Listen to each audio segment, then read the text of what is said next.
So Steffi has 3 children. She's a pilot. How cool is that? Like, so and I remember when Steffi first started her journey with us and she came into our secret Facebook community and started on the journey of weight loss.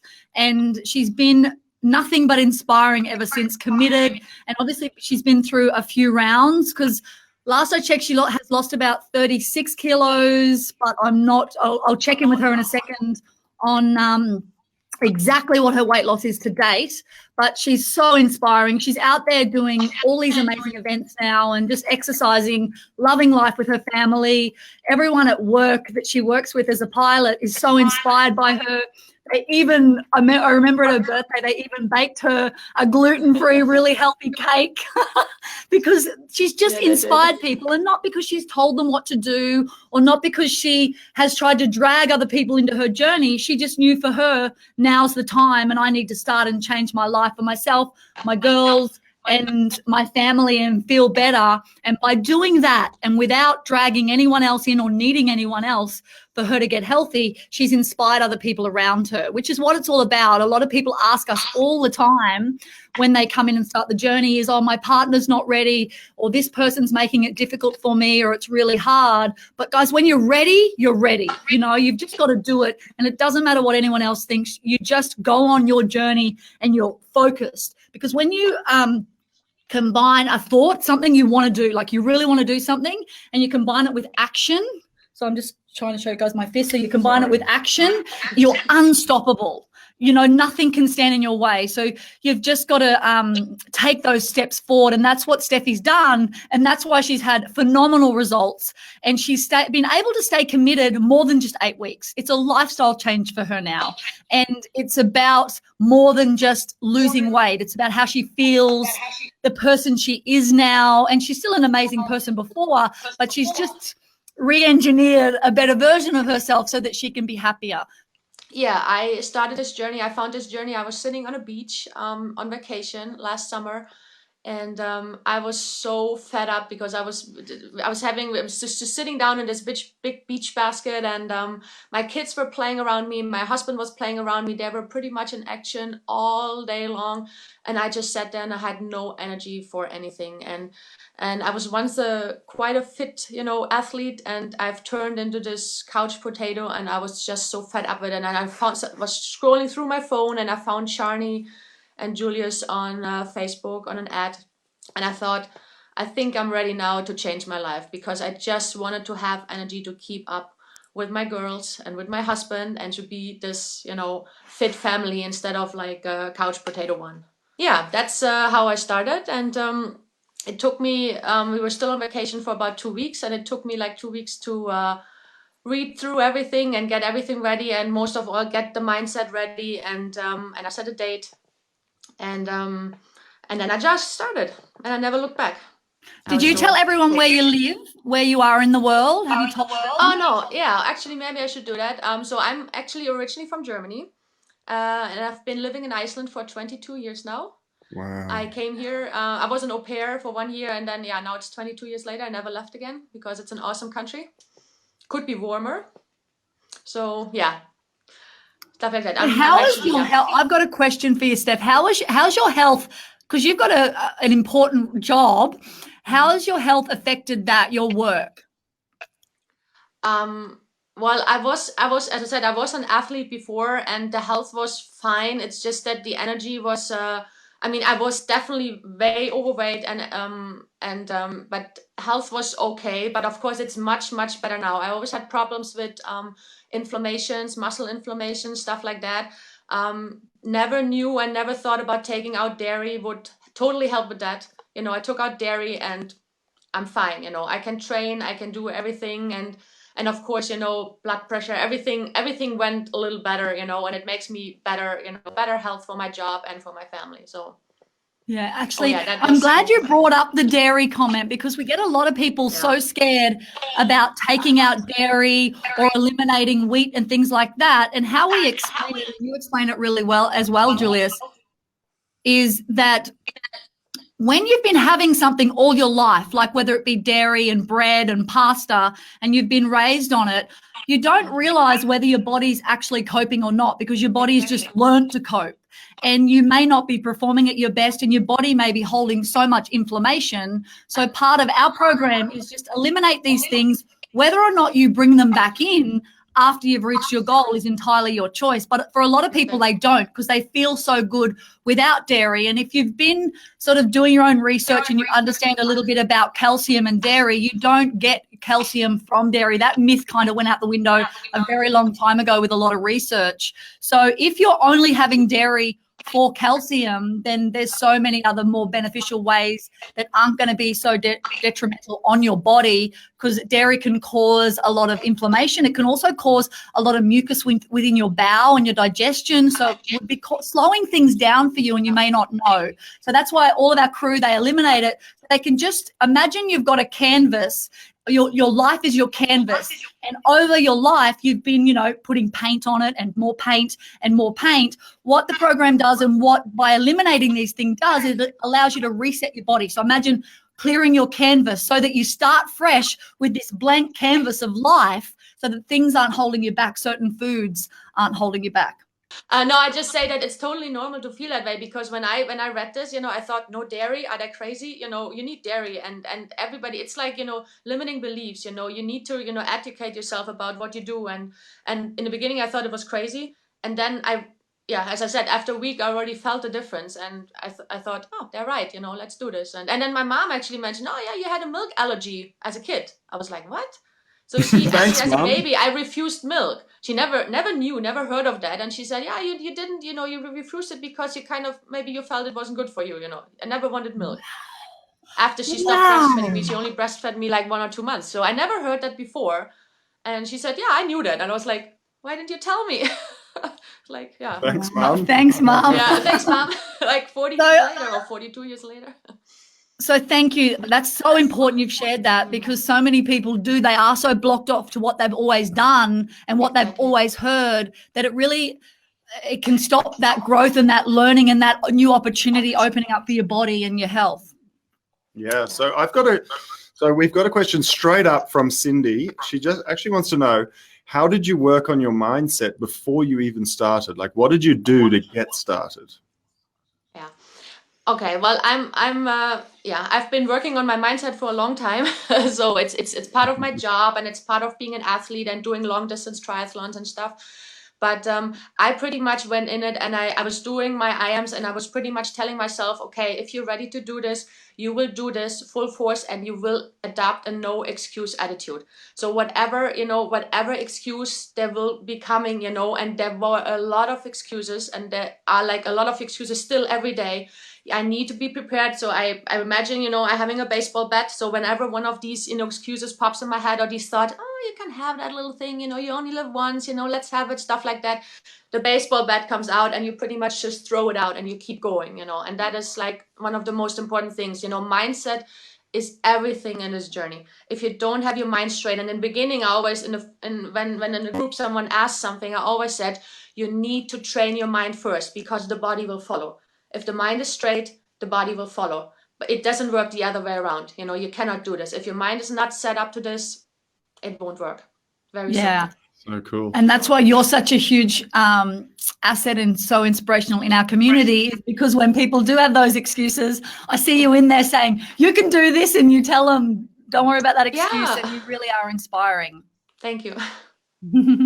So Sarah Jane's actually saying here, and I remember this as well, she remembers when you did ice running, and everyone's complaining about how cold it is, and you were actually running on the ice. It was Tell us about that.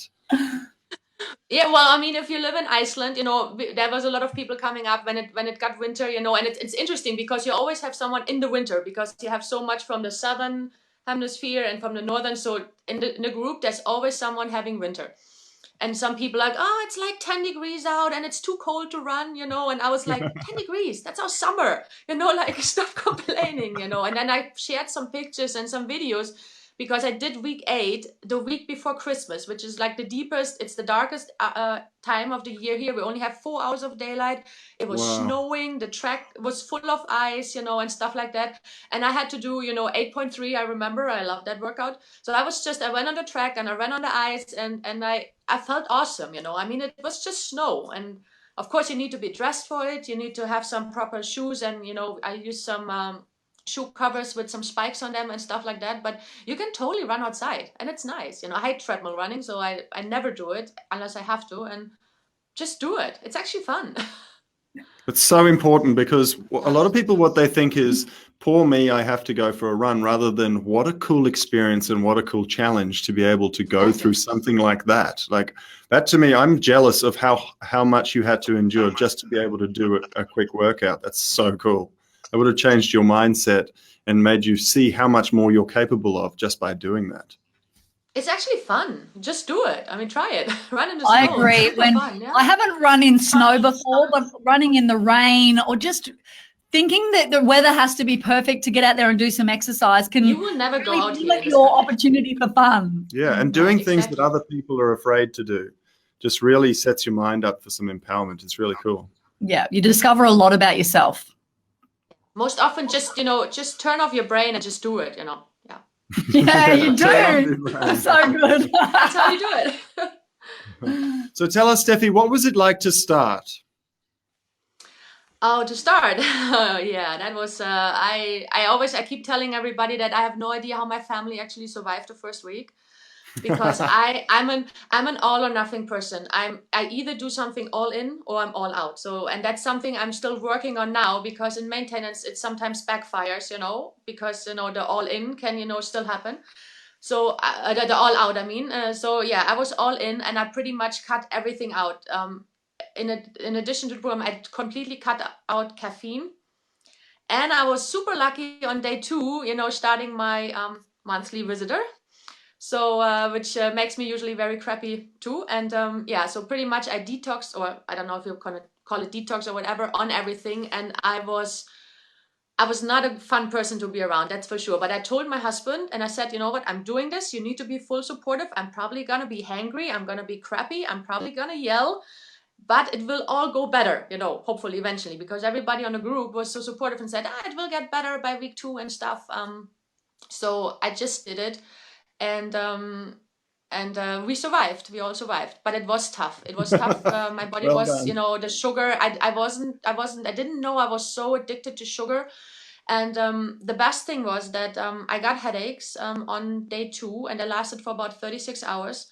It was the worst headaches, and I was not going to take any painkillers, because I had been taking some painkillers before, and I didn't want to do that. And everybody always had told me that my headaches, I pretty much had headaches almost every day, and it always said it was a neck issue, stiff neck, from sitting too much or from training too much and stuff like that. After those initial 36 hours of headaches, I didn't have any headache again until I had sugar again, and my first break. So the headaches and the sugar was completely linked.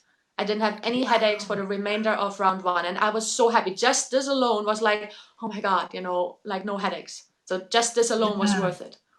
Yeah. And I know a lot of people do suffer headaches. So thank you for sharing that. That's huge. No, I said nobody really ever mentioned it might be the sugar. No doctor, no physical therapist, nobody. So that was, I wish they did. Yeah, I think a lot of people, that's why we say at least if you can cut out fruit, because fruit is good for you. But when you've got a sugar addiction and your body's so dependent on it, your body still sees fruit as sugar. So that can really slow your results down. So we say, if you just cut out fruit just for that first 8 weeks, I eat fruit. I eat fruit again now, but it really allows your body that chance, if it's sugar dependent, to be absolutely not dependent on any sugar at all. Yes. How much weight have you lost to date so far? I'm hovering around 34 kilos. So I was down to 36, and I've been like pretty much up and down, plus minus 2-3 kilos since I've been maintaining 6 months. And I started round 5. I mean, I just still call it rounds because it keeps me accountable and stuff. So I started round 5 4 weeks ago. So I'm 4 weeks in, and now I really want to get to that 65 kilos, which which was like my, my second goal weight, because I never thought I would get there. 65, I haven't been 65, or I haven't even been this weight I'm at now since I was 13. So my body doesn't know it at all. It's completely fighting me. But now I have 3.5 kilos to go to 65, and I'm just gonna get there, with my mindset. And even if I don't get there, it doesn't really matter, I feel awesome, and I'm at a weight that it's fine, and yeah. So basically, your body has a bounce back where it feels comfortable. And if you push through that and you keep going with your weight to where you want to get to, whatever that may be. Now, it doesn't really matter kilos exactly. It just matters where you feel your best. And if you're going into new territory, your body's going to have some time where it's going to fight it. And then you're going to have a new normal for your body weight. Your body's going to get to that new normal once you sort of fight through that. It happened for me. It happened for you. Yeah. It goes both ways. So if you get heavier and heavier, you get a new normal, and it's really hard to get underneath that. But once you're underneath that, your body kind of drops the weight. So a lot of people see it as like a plateau, but it actually works both ways. So if you get below, so let's say 65 is just a number that was really hard to get below, and then you get below that number and you go to 64, 63, 60, and then you just blow out. A lot of times it's really hard to get back over 65, but don't take it too long, because sometimes as soon as you get back over 65, you click back to your original normal, which might be 80 or something like that. And I'll give you an example of mine. So I remember when I went on this journey, mine was 60. That's where my body could hold staying comfortably in maintenance of that weight. But I really wanted to hit 55. So I got to 55, and then my bounce back was about 58. That was my normal and where my body wanted to sit. And then I kept fighting it and working with it and just eating healthy, just nourishing my body, eating loads of veggies, and just maintaining I'm living a healthy lifestyle. And then my body can sit comfortably at 55 where I feel amazing. So it's just getting your body used to that new normal. Here's a really cool question. How did you manage? Everybody wants to know this. Like, you're a very, very busy person, and you work shift work. Yes. Working in an airplane. So how did you manage being so busy with diet and exercise? Well, you always have time to exercise. That's for sure. I mean, there is 24 hours in a day, and you always have time to exercise. The exercise, that's also what I loved about the program, because it didn't really get too long, until like week 7 or week 8, and I decided to stop. I'm a triathlete, so I decided to focus on weight loss and focus on the program and just do the exercises that were on the program. And it actually helped me to lose weight, because to stop all the cardio, my body was so used to cardio, I could probably run for 2 hours and hardly burn anything. But then once I stopped that and went into the high intensity intervals and all this, moving around constantly, changing things, my body was like in shock and actually started burning like crazy, because it didn't know that. Every time you do something that the body doesn't know, you will burn more. That's my theory, and stuff like that. So I actually, really embraced the exercises. They were relatively short. And yeah, as I said, you can always find time, you just have to make a plan. I usually sit down on a Sunday and I know what the week ahead is coming, I know how I have to work. And I have to say, of course, I'm very glad I don't have an 8 to 4 job, because with an 8 to 4 job and 3 children at my age, they are 8, 9, and 11, it would be very hard. But I'm as I said, I'm flying, and when I'm flying, I'm away from them. But then when I'm home, I'm actually home. I don't work every day. That's the luxury of it. So I have some days, where I'm off and stuff, and where I can prepare my food. I usually prepared my food on 1 or 2 days in a week where I had more time, and I prepared ahead for the week ahead, because otherwise it wouldn't be possible. I always made sure to have green soup in the fridge, because there were many times where I just didn't have time to prep a dinner or lunch. And I also made sure I had chicken, so I can always have green soup and chicken as a go-to meal or as a snack, because that's very important. If you fail to plan, you will fail, in instances where I'm so busy, with busy life, but there's always time, you just have to choose to take your time to do it. This reduces the stress, because I know, okay, if I'm running around errands and I'm running late somewhere and having to pick up the kids and stuff, I know, I can come home and I don't have to stand in the kitchen for half an hour or something. I can just have the meal, and don't stress about it. So that's very important. Yeah, your answers are amazing. Everything you're saying, I'm like, oh my God, I've got to bring that up. And you just mentioned about you exercising for 2 hours a day. People think if they do more exercise or for longer, they're going to get better results, but that's not the case. The shorter workouts at a higher intensity will shock your body. So thank you for bringing that up.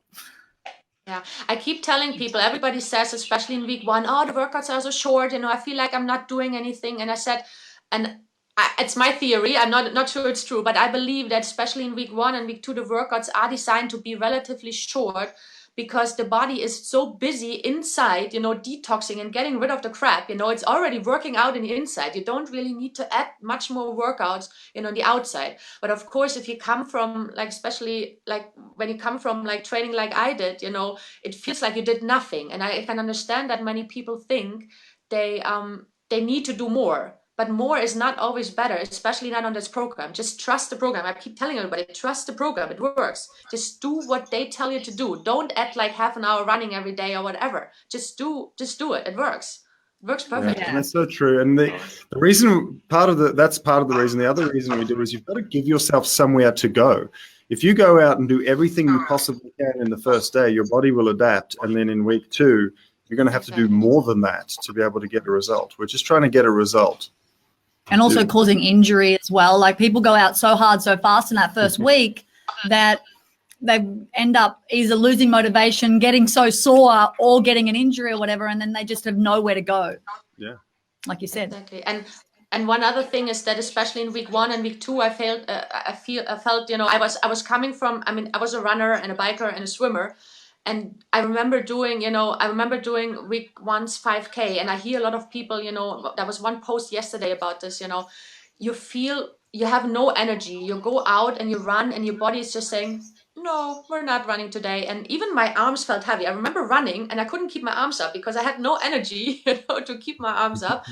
And I keep telling everybody it's completely normal. Your body doesn't know. It suddenly doesn't get any carbs anymore. It's so used to use carbs and glucose for energy, and suddenly there's nothing there, and it needs to learn to utilize the fat of your body, and it doesn't learn that within a few days or a week. It took mine 5 weeks to actually to make me feel better. It got better pretty much from week to week, but it was not until week 5 where I actually felt, okay, now I can even do a fasting run or something. But until then, I always had to eat right before, right after, to not, faint or pass out or whatever, feel dizzy. It's completely normal, but you need to get through it. And that's why it's good to have short workouts rather than longer ones. Yeah. Yeah, that's right. And the only way to lose fat is to actually burn it, unless you cut it off. Exactly. True. Well, sometimes people do that. Yeah, they do. Yeah. Liposuction. Yeah. Suck it out. But then again, with liposuction, I know many people have done it and succeeded with it because their mindset was right, but then gained the weight again because their mindset wasn't right. So going back actually, this reminds me, we had a lady in our gym ages ago who'd done liposuction, but she hadn't actually fixed the addiction to food. So what liposuction does is it actually pulls out the fat cells. So then when you get fat again, so when you add fat, it just doesn't go to the places that it used to go, but it goes in other places. So she ended up with these really weird fat hands. Her fingers got thick, and she still had thin bum and thin thighs, but her hands got really almost like, when you blow up a glove. Yeah, that's what she looked like. So you've got to be ready to fix. I think, you just got to be ready to be healthy. First, like what you said. Did you have any breakdowns? I know you had a bit of a nightmare first week, but during there, did you have any emotional, mental breakdowns while you were detoxing? Well, round 1 actually for me was really tough because first it was week 1. In week 2, I had to fly to Germany because my dad got really sick and then he passed away. So I managed to stay on program. I still don't know how. I keep telling people I don't know how I did it. So week 2 and week 3 pretty much was a big blur. I managed to stay on program. I was prepared. I took food with to Germany and I was completely prepared. And everybody my sister kept saying, we should drink some booze. We should drink some booze, because it's have some chocolate. And I said, you know what? As sad as I am and as much as I want this, I want this other stuff more, I'm going to stay on program. And somehow it helped me, because I kept telling myself it wouldn't bring my dad back, to eating crap. But that was emotionally very, very hard. And I was struggling every single moment of every single day during that period and even after. So I didn't have a breakdown, and I stayed strong, but I wanted to have a breakdown more than once.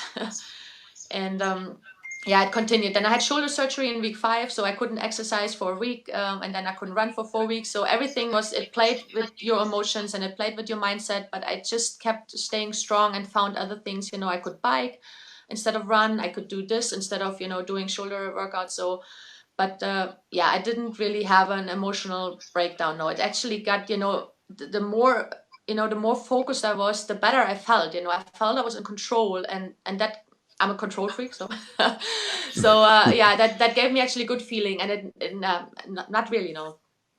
But I mean, of So course, did yeah. so did the exercise give you a distraction from your sadness? Definitely. I remember, and I remember this fondly, and I still do this workout, often. It's 3.3. It was one of these mental workouts. I call them mental workouts because if you don't have your mindset, straight for one of these workouts, you will not do it. It's this way: do 300 step ups, and then you do 100 push-ups, 100 squats, and 100 leg raises, and another 300 step ups. And I thought, are they crazy? I remember looking at it, and I thought, that can't be true. And I remember doing it the day before my dad's funeral, outside in the rain, because I couldn't do it in the house. I was in Germany. I did it outside on a patio in the rain, and it gave me so much strength for the next day.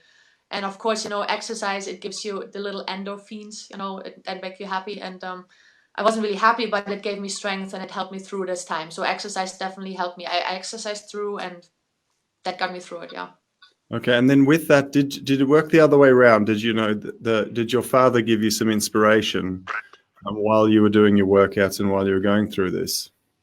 Yeah, well, I mean, my dad passing away was probably, one of the biggest reasons I continued, and I did some life-changing, changes in my life in round 2, where I quit. I had an extra job in the office. I was in a manager position, doing actually extra work on top of my 100% flying. So, with my dad passing, he was only 72, and he always waited for retirement, to do all the things he wanted to do and love and stuff. So I actually took a lot of strength out, and I knew, my dad wanted me to be happy and to work less, and enjoy life more. And actually now it is like I enjoy life more. I appreciate life more, and life is not about, working your ass off, it's about living life with your family and being happy and stuff like that. So I definitely took a lot out of this, and I'm thinking about my dad every single day, and he gives me strength and to continue and to do this, because he would be thrilled. He never saw me like this.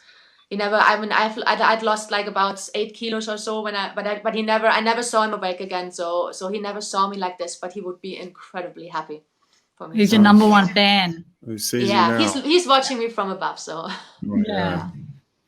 that's so sad that he never got to see you like that. But I'm sure he is definitely watching you right now. And you think that's like the legacy he left with you, is just to be able to live your life more on your terms than having to do what Work everyone every day. expects of you. exactly. Did you have any breakthroughs, like any positive moments that came of this that you didn't know you were capable of before? Yeah, I mean, the thing is that I always knew somewhere deep inside, there was a very confident person with lots of self-esteem, and that can really enjoy life and be just happy, like as Shani, you always say, happiness is a habit, and stuff like that. I knew I could be more patient with my kids. I knew I could be a better mom, and but somehow it didn't come out. I was so overwhelmed with life, and I don't know if everybody knows that, but we have our 3 children are adopted, and we adopted all of them at the same time in 2015. They were Wow. already 5, 6, and 8 years old at that time. It was an intra-country adoption, so it was not from the same country, so they didn't speak our language, so we had to pretty much, learn everything, and it was a very tough first 2 years. And last year, when I found this program and when I started, I was probably, the thing is, I didn't really take time off work. I took 2 months off, and then I went right back into work, which is a big mistake now looking back. But it's not very comfortable for me talking about it, but I think I was probably being on the verge of a breakdown, of a burnout, last autumn.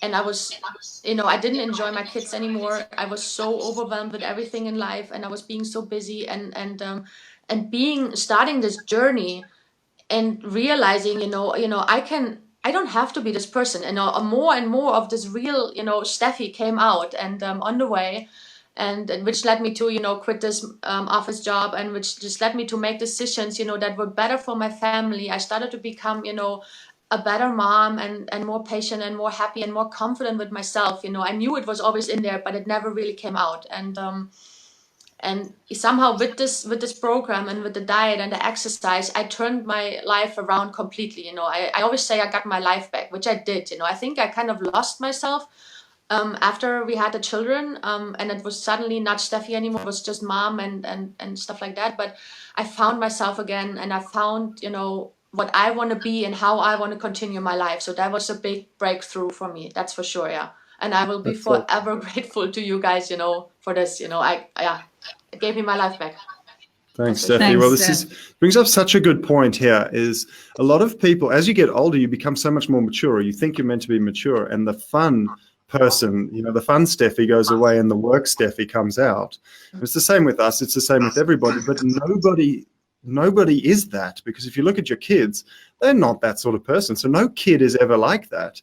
But we kind of start acting more mature and more serious, and then you think that's actually you. I'm a miserable, boring person, when really you've never been that. You've just conditioned yourself to become that. And we hear it so often. I found the old me. And when you talk about the old Steffi, how old do you think you were when you were last like this? Like fun and happy. Like now, like this? Yeah. It's a long time ago. I mean, yeah. I mean, I almost look at my kids and I want to be like them. They show us so much every day. How they approach things, and how they're not scared of anything. They just do it. They don't think. They just we So like the true. older you get, the more you overthink things, like everything. And I look at them and they just like, oh, let's do this, mommy. And I was like, okay. And I don't know, I've been doing things this summer. It was so fun to comparing, because we went to the same place on the beach, this year than we were last year. And I posted a picture of it, like me sitting in a beach basket, first being miserable. And then I was on a trampoline with them. I was running around with them. I was swimming with them in the ocean. It was just so much more fun. And I really appreciated them more. And they showed me, how much fun life can be. And I don't remember being this carefree or stuff like that since I was a child myself, probably. I mean, I was like more carefree in my 20s and maybe beginning of my 30s than I'm now, but like it was like a year ago. But being like this, yeah, it's a long time ago. So your kids would be loving the new mummy. They'd be like, this is just awesome. Yeah, they love it. Yeah, exactly. So good. It's amazing how much you learn from your kids. So true. Have Have you you cheated on your cheated? So diet? did you like fall off the bandwagon and start Okay, binging? yeah. Well, I'm glad you brought this up, because it's something that I've never been shy talking about. So what I did is, this was supposed to be, I did round one, and it was 10 weeks, because after the 10 weeks, we had planned a vacation in Florida and a Caribbean cruise. So that was pretty much, one of the incentive as well, like to lose some weight, and because we're going on a cruise a lot, and not be, miserable in the sun and with the kids and stuff like that. So I started this, and I knew I would take a break after 10 weeks. And I took a break. It was a 3-week vacation. I fully planned, and I thought the 10 weeks would be enough to, fully make me be prepared, to do good and to do well on vacation. And I realized right away, like on day 2 on vacation, that's not going to happen. So the old, the food addict and all that stuff, the all in or all out person is still in there. So on that vacation, I was pretty much all out. I ate whatever I wanted. I pretty much, and I hated, some days I even hated myself. And I had another big breakdown actually in the breaks, because I felt so awful. And I kept thinking, oh my God, I'm going to ruin all my hard work. I worked so hard. What the heck, what the heck am I doing, and I didn't want to feel this way, but I also couldn't stop, because, as once you have sugar again, it's like your brain just shuts off. But one thing I did was, I kept exercising. I kept exercising every single day. I pretty much picked out, favorite exercises out of the program, during this break. And afterwards, I'm actually was really mad at myself, because it kind of ruined my vacation a little bit, because I was so focused on this, okay, shoot, I'm actually, I'm eating like crap, but I don't want to do it. But I'm still doing it. So I was really mad at myself, and I remember one day I was crying to my friend who was with us on vacation, and but I couldn't stop it. But I was so motivated. My mind was so set. Okay, as soon as the airplane hits the ground back in Iceland, I'm back home. I'm starting round 2. And so I came home. I went on the scale. I was dreading to go on the scale. I have no idea how, gained 2.6 kilos on this vacation in 3 weeks, which was incredible. And I remember I kept standing on that scale and I thought, you were so miserable and you were beating yourself up so much for this 2.6 kilos, which were gone after 2 days. It was pretty much just water weight and bowel content. So the exercising, so I didn't actually eat as bad as I thought, but of course, going from extreme to not extreme, it felt like a big difference. And I was exercising and it was gone after 2 days. And I was so focused in round 2 again, when I'm on doing this on round, I'm completely 100%. And I thought, okay, now on round 2, I focused that in the next break, which was over Christmas and New Year's, that was the next break after round 2, I will make better choices. And that didn't happen. No, so I went to Denmark and I went to Germany, and once again I fell completely off the bandwagon. I kept running. It was 2 weeks. I kept running. I ran close to 80-90 kilometers in those 2 weeks, but it didn't counteract, and I fell off again. And I thought, okay, now for the new year, it was New Year's, I'm gonna have one resolution, and that will be to change this all in or all out attitude. I need to work on this. I need to work on this mindset, because otherwise I will never be able to be I can keep this going, like doing rounds and, getting off and doing rounds, but I don't want to do it. I want to do this for health, and I want to do this forever. So I need to work on this mindset. And that's what I've been doing since, this year. And it's gone up and down while being in maintenance, but I'm getting there. I'm slowly getting there. It's very, very hard if you have been doing this and eating this way for your whole life. And sugar is evil, and it's poison. And I'm planning to really, now, even after this one, I'm trying to stay away. I can introduce other things, but I'm trying to, stay away from the sugar. Was there a point at all where it all just clicked for you, where it was like, wow, I've got this. I understand it completely. I'm going. I'm not sure I'm still at that point yet. I'm still working on that. I think we always are. Like always. No, evolving. I'm seriously. I don't think I would never say I got this all, because I don't. I know I don't, and I'm still. It is hard work. If people, I think Georgia mentioned that in her interview as well. People always, there's lots of comments. Oh, I'm starting tomorrow. Wish me luck. I was like, you don't need luck. It's not about luck, You just, it's hard work. You need hard work. You need determination, dedication, and no excuses every single day. This is hard work. It's not easy. It's not easy to lose weight. It's not easy, to do this. So, but it will become easier. It will become easier. Every round it got easier, because my body knew, what it needed to be done, and I knew how I would feel. So after this first break on vacation, I wanted to get this feeling back of how I felt, not having any sugar and any dairy and any grains, because I felt like a million times better. And I wanted this. It's like being addicted to this new feeling, and that helps you to stay on plan. That's so true. Hey, with that, a really important question. You travel away. So a lot of people, they think that because they travel, it's impossible to stay healthy. So they eat hotel food and airplane food. Can you tell everybody what you actually pack for yourself to eat? Because people don't realize that you can pack food, but you pack food. And what do you pack? Yeah, of course. You need to, in my job, in my profession, you need to pack your pack food, because otherwise, you will get, you will have a problem. So what I do is, I usually, when I fly, it's usually, I'm away, or I'm traveling about between 8 and 10 hours. So I'm away for that. And I always have hard-boiled eggs with me. And lots of people also realize you don't really need to have a cooler, a salad or something, whatever you do, it will keep fresh for 8 hours, it won't go bad, so it's not cold, but, you can still eat it like, on room temperature. So I always have hard-boiled eggs. I always cut up, veggies like celery, veggies that don't go, like I don't use cucumber because it goes like all mushy. I use celery a lot, and bell peppers. I think you call them capsicums. Oh yeah, I learned all these new words, from all these capsicums, bell peppers, and celery. And yeah, sometimes I put a carrot in it, but that's mostly those two things, you know. Sometimes some raw broccoli, but depending on what I have in the fridge, but nothing that loses water and gets all soft and stuff. So that doesn't travel well. And then I always pack. I usually always make a tuna salad, so lots of salad, with leaves and stuff with tuna. Or one of my favorite is also I use zoodles, so zucchini noodles, and mix that with some either chicken or tuna, or I love red bell pepper, roasted bell pepper sauce. That's one of my favorite. I didn't discover this until like end of round 2, and I thought, where the heck has this sauce been? So and I mix all this, and I just eat it cold. You just bring it in a container, you bring a fork, and you just eat it cold, either in the airplane or wherever. It's like, yeah, you don't really need to use traveling as an excuse. And when I'm abroad, I'm usually have a day or two stopover.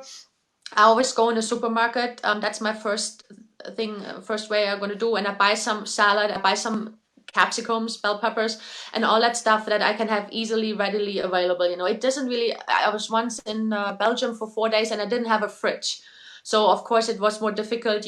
I went every day instead of, once, and then stocked up. But it's still doable. And when you eat out, I mean, I do eat out and I take some food, buy some food. I always make sure you can always get a salad or some chicken or stuff like that. And actually, it's interesting to see that many restaurants, or even like the fast food places, we have a lot of like doner kebab places in Germany. I'm usually in Germany. And but they are willing to accommodate you. If you say, okay, could you grill me or like barbecue me a chicken, just chicken, like spices, no oil, no nothing, and they actually do it. You just have to ask for it. So true. Yeah. And yeah, that was something else I was going to say, but I forgot. Yeah, but they actually they do it. So just don't use traveling as an excuse. You don't have to eat bad just because you're traveling.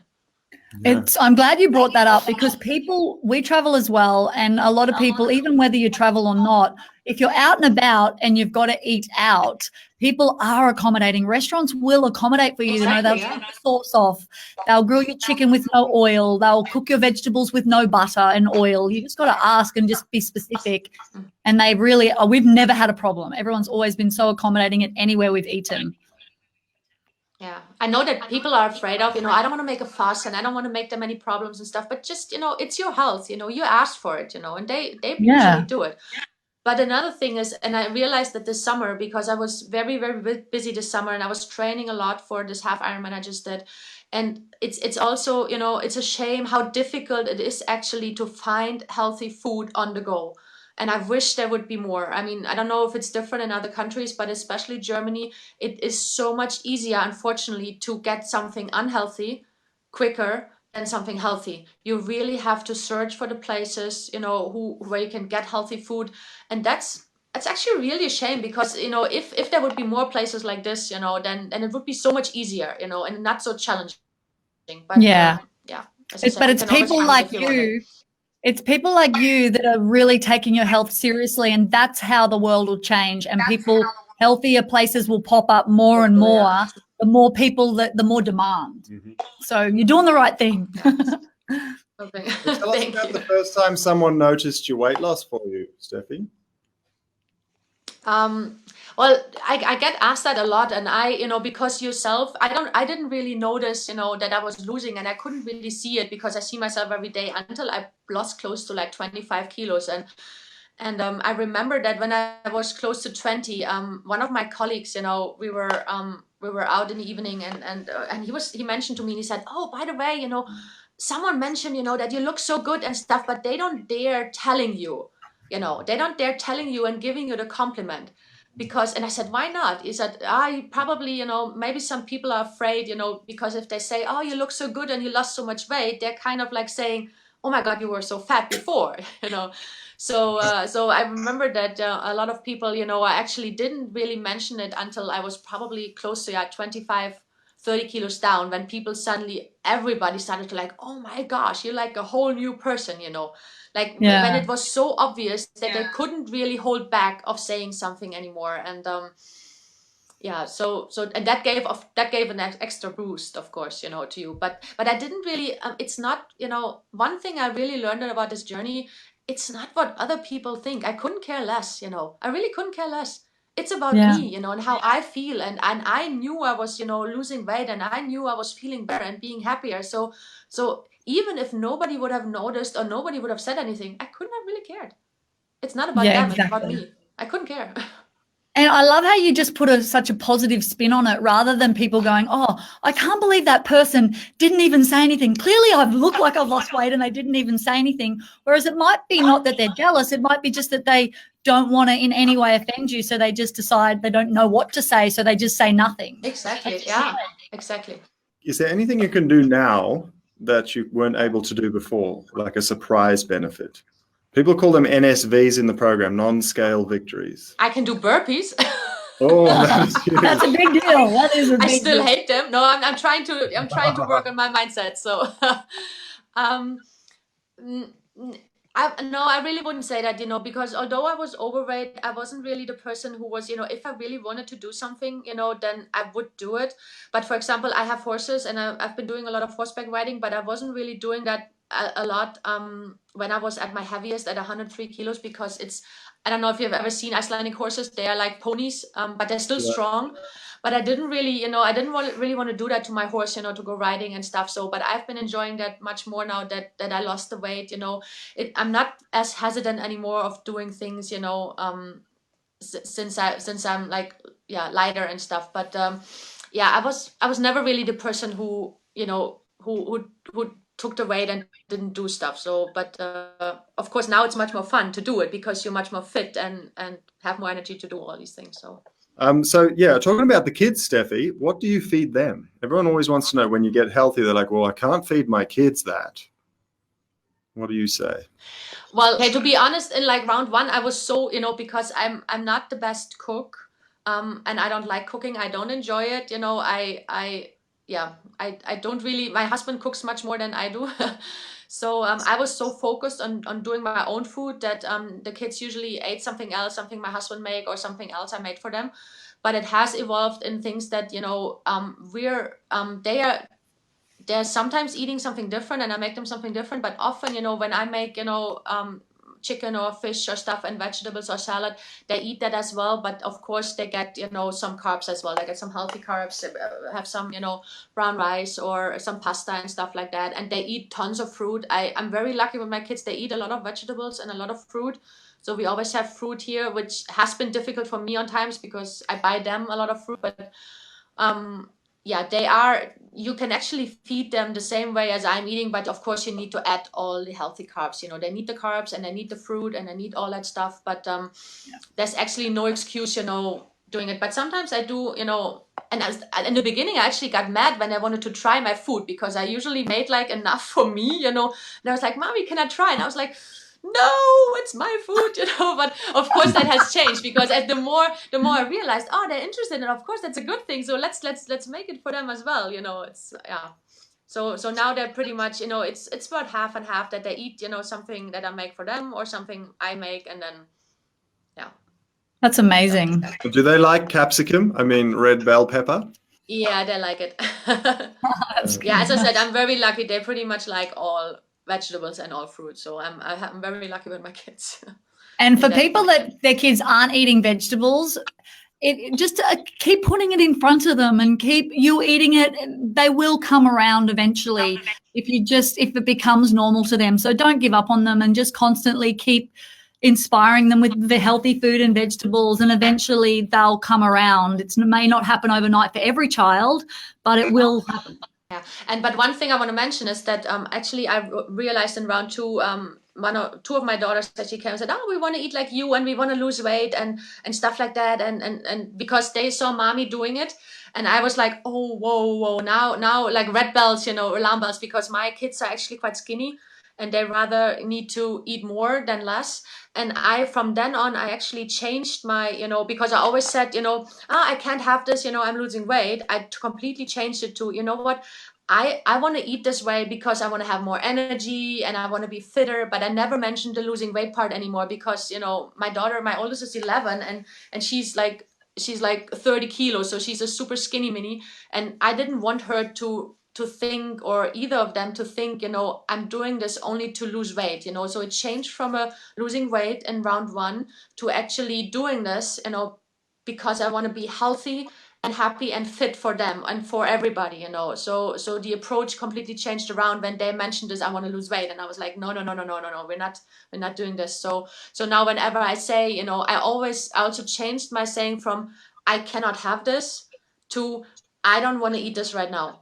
Because first of all, it's better for your mind, that you don't, it's like you don't forbid yourself to have things. You just make a conscious choice of not eating these crappy things or sugar right now because of the way it feels. And I also told them, we're talking much about sugar, and I say, not having any sugar and not eating any candy or ice cream or whatever, it makes me feel good. So they want to, sometimes they want to try it, sometimes they don't. I mean, they're kids, so but they are actually realizing it, and I often asking, like, is this good, is this stuff sugar, and so they're learning on the way, about certain foods and what's good for you and what's not so good for you, and what's helping your body to have energy and to perform well versus to making it feel crappy and stuff. So that was a very important thing. Wow. You're such an inspiring person, Steffi. Yeah. Can I ask you about your kids? How long have you had them for?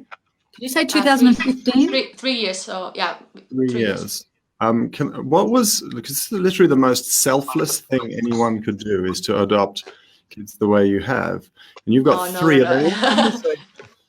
Oh yeah, it's amazing. It wasn't selfless. I mean, we got something out of it. We wanted them, so it's like we were lucky. Yeah. So what was the process with deciding to do that? Well, I was, we were trying to have a child for many, many, many years, and we did fertility treatment, 15 of them. I was actually pregnant 6 times, and I had miscarriage 6 times on the way. In these 11, we started, like, it was a 12-year process, and in between we also we never really, we always said we wanted kids. We didn't really care, how we got them. It didn't have to be biological kids, but of course, usually the road is like you try naturally, and then you try fertility treatments, and then you go for adoption. But we knew right away. I think we started applying in 2010, and we were on a waiting list for a while, and then we changed countries, and then we only were on a waiting list for 2 months in that new country until we heard about them. And so yeah, it was a long road. It was a sad road at times, and but it brought me all to this point, and brought us all to this point, that we have these 3 amazing daughters, and we couldn't imagine life without them. So it was all worth it. Where are they from? They're from the Czech Republic. Czech Republic. And they're all the same family, or they? Yeah, they're sisters, so. Oh, okay. But wow. when there's 3 of them, they only adopt them out because when there's a strong sibling bond, otherwise, they don't really, adopt 3 at the same time, because there need to be a special bond between them, because 3 is a lot of work, and it's very tough.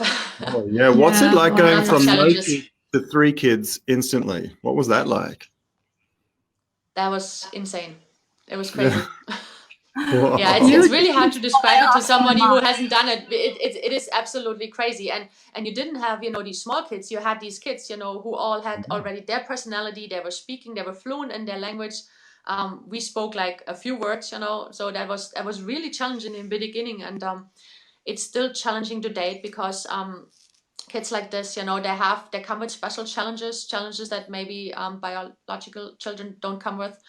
But we're making the best of it. And one of the things that I got out of this program is, I'm not the most patient person in the world, but I got so much more patient, and I'm so much more confident with myself that I can be more confident for them and help them more in their daily challenges. So that is the best thing, and that is all I wanted out of it. I would say, the weight loss was just like a benefit, on the side, but getting all of this out and being a better mom for my children, that's the most reward that you got out of this.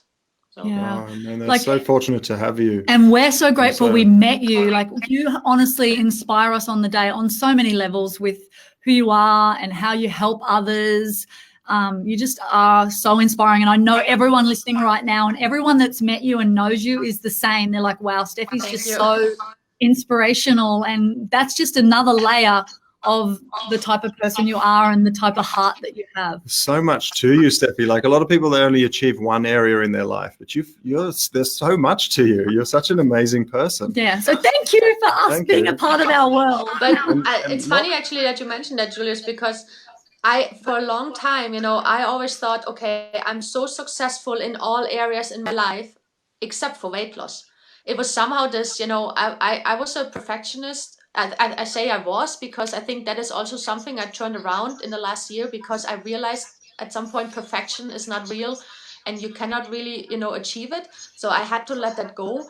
And as soon as I let that go, actually the weight loss was coming as well. It was kind of like as I was sabotaging myself, because I was so successful in all other areas of my life. And I needed to have somehow this one thing that kind of like I kept sabotaging myself over and over again. And I kept asking, why can I do everything and be so successful in everything except for weight loss? But as soon as I let this feeling go, it actually came together. And now I can actually say, I achieved all I wanted to do, and I'm actually, happier. Yeah. And I don't know. So it's interesting. And many people have that, they have, like, let's say they have 5 things they want to be, proficient in and very good in, but they only reach 4. And it's an interesting theory. Yeah. Is that your theory? Yeah, I don't know. Focusing, at some point, yeah, my theory is that I was sabotaging myself over and over again because I didn't want to be perfect somehow, or I knew somehow it wasn't possible. So as soon as I let that go, I know now I don't have to be perfect in everything. It just have to be good in many levels, but I don't have to be perfect. And then everything fell into place like that. Wow, that's a really big learning. That's a really big thing. That's really cool. That's really cool. So, like Steffi, you're such a high achiever. Have you always been a high achiever? Was there a point in your life that you just decided, I'm going to now be super successful because someone thought I wasn't? Usually it's from some event that happened to you when you're younger. Well, I think I was pretty much raised like that. So I'm not really a super overachiever. I'm just someone who works very hard to succeed. It's not that things fly to me, and it just happens. I work very hard on the things I'm successful at, and that's something I got from my dad and my mom. They raised us like that. My dad always said, just good is not good enough. If you want to be very, very good, good is not good enough. You just have to do better, and you have to work hard, and you can achieve that with hard work.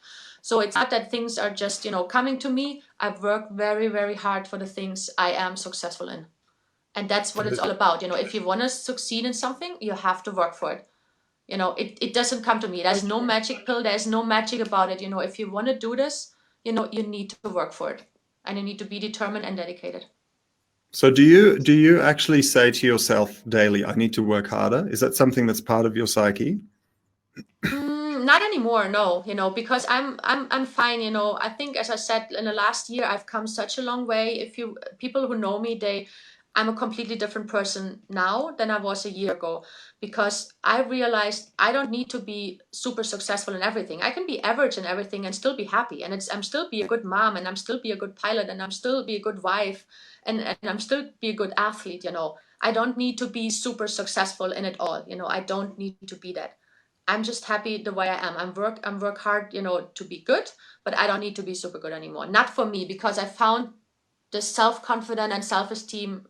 I don't know. It just came in other things. I don't know. It came in the big package and not in individual things. So cool. I'd like to explore this a little bit more with you, if that's all right, because your mum and your dad sound like really good parents. And obviously, you've learned a lot from them. And all of us, we have kids, and we want them to be successful and happy in their lives. And one of the biggest curses we have right now is actually self-sabotage by the parents, because we give our kids too much that they actually lose the value of hard work. And therefore, when they grow older, they still expect so much. And they get snooty and sooky and sulky because they haven't actually no one's given them anything. So when you were younger, do you mind talking to us a bit about when you were younger, how your parents helped you to see hard work as a value, not a chore? Well, first of all, that my parents, and that's also what we do here at home. They never said like, okay, you have to do this and be like this and stuff like that. They led by example. We saw them doing it. They could have told me, a million times, you have to work hard and you will be super successful in your career and stuff like that. If they wouldn't have done it, I wouldn't have done it. I just saw them do it. They did. My dad had a company, and he built it up from scratch, and he was very successful in it. And I saw him do the hard work, but of course it came with him being away a lot and stuff like that. But I saw him do the hard work, and we followed like this.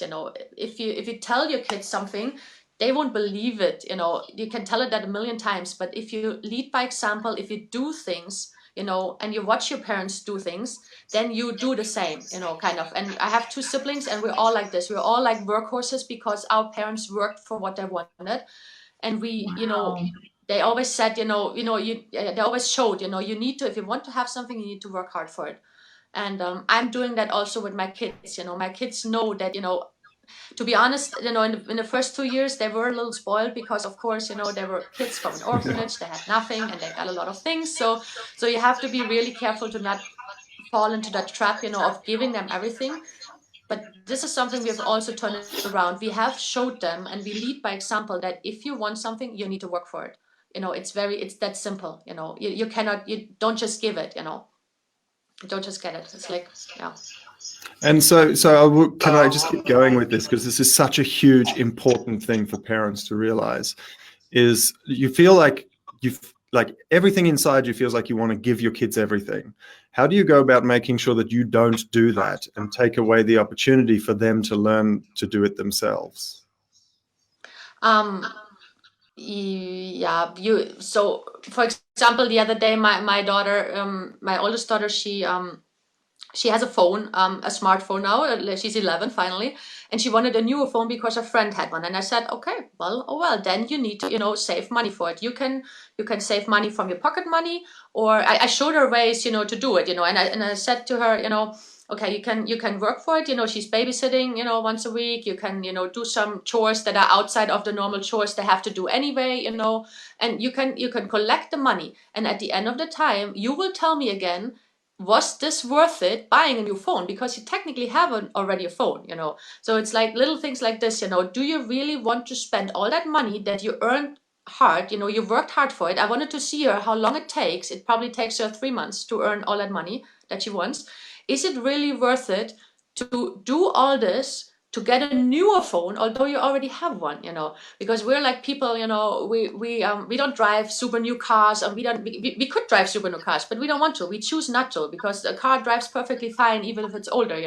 I choose, to spend the money on something else rather than, spending it on materialistic things. I'd rather go on a great vacation and stuff like that. So I wanted my kids to learn, and in the younger two, they actually said, oh, but we're going to save money too, so they're like, I want them to see that it takes time, and you have to do something to save up for something that might not be even worth, buying, because technically you already have it, just a little older. And that's how they learn it. I mean, that's... Wow, you're so inspiring. So your kids have to do chores every day? Yes. What sort of chores? Good, that's good. So anybody who's listening, if any kids are listening to this, please listen. You're learning something from Steffi here. Her kids are really amazing, and you shouldn't complain because mom and dad make you do chores. Listen to what these girls have to do. Yeah, but I mean, first of all, they have to clean up after themselves, and they clean their own rooms. I'm not doing that. I'm not their maid. And of course, they help with, setting the table, and they help. No, I'm not. I mean, I'm sorry, I'm too busy. I'm not their maid, So they help with setting the table. They help with cleaning off from the table. Sometimes, they help with cooking. They're putting things in the dishwasher. They don't need to vacuum clean because we have a cleaning woman, but yeah, they do little things around the house, especially mostly, cleaning up, after themselves, and cleaning up in the evening, because I like to have it clean in the evening and stuff like that. But of course, I have to admit that it's easier to do things yourself, because it goes so much faster than to show them how to do it. And sometimes I still fall into that trap, I just go out and play, I'll do it, But the more I make them do, and the more I make them realize also, it is work. I don't want to run around and do work for them all day. They can help, especially if it's their stuff and their things they played with. And yeah, I had to do it when I was a child, and I don't think it's a bad thing. My kids are already 8, 9, and 11. It's not that they're super young and they can do something. You're so inspiring. We can talk to you about so many things, but we should really let you get on with your days. go see your kids. But so now, Steffi, you are so inspiring to us, and you're inspiring Thousands to of everybody in our program. I really want to just recognize this in you, and I just want to ask you, what does it feel like to you to be so inspiring? Did you realize that this many people, like thousands of people, would look up to you like this? Well, actually, it's makes me really humble, because I never really planned on this. I didn't really want to do it, and I don't know. As I said, I'm inspiring probably by example, and I'm not never telling people, I'm never telling people what they should do, or I'm not really telling them even about the program unless they really ask me, what kind of program this is. I didn't even know I was such a big inspiration, but yeah, I'm glad I am, because I mean, I was in a bad place, and I was the person, I was the queen or the empress of excuses, and I had every excuse of the book of not doing it, and why I cannot do it, and then I just did it. And people always ask me, why, how do you always have such motivation? And I don't even know how to answer that. It's just there, and I wanted this bad enough. In the beginning, I always said, how bad do you want it? And as I mentioned also, I sometimes I also answer, quite blunt, because I don't beat around the bush. It's not magic. You need to work for it. If you don't do it, you don't want it bad enough. It's that simple. And there's no magic pill of giving you motivation. I cannot send you motivation. I can only show you, my transformation pictures, or can share you my success. But if you don't want to get up off your ass and do your work, there's nothing I can do about it, So I just keep doing what I'm doing, because I'm doing this for me and for myself only. And if I'm inspiring people along the way, that's just a great bonus and a benefit. Thank you. Thank you. Thank you. Thank you from Shani and me. I've and got one more everybody. question.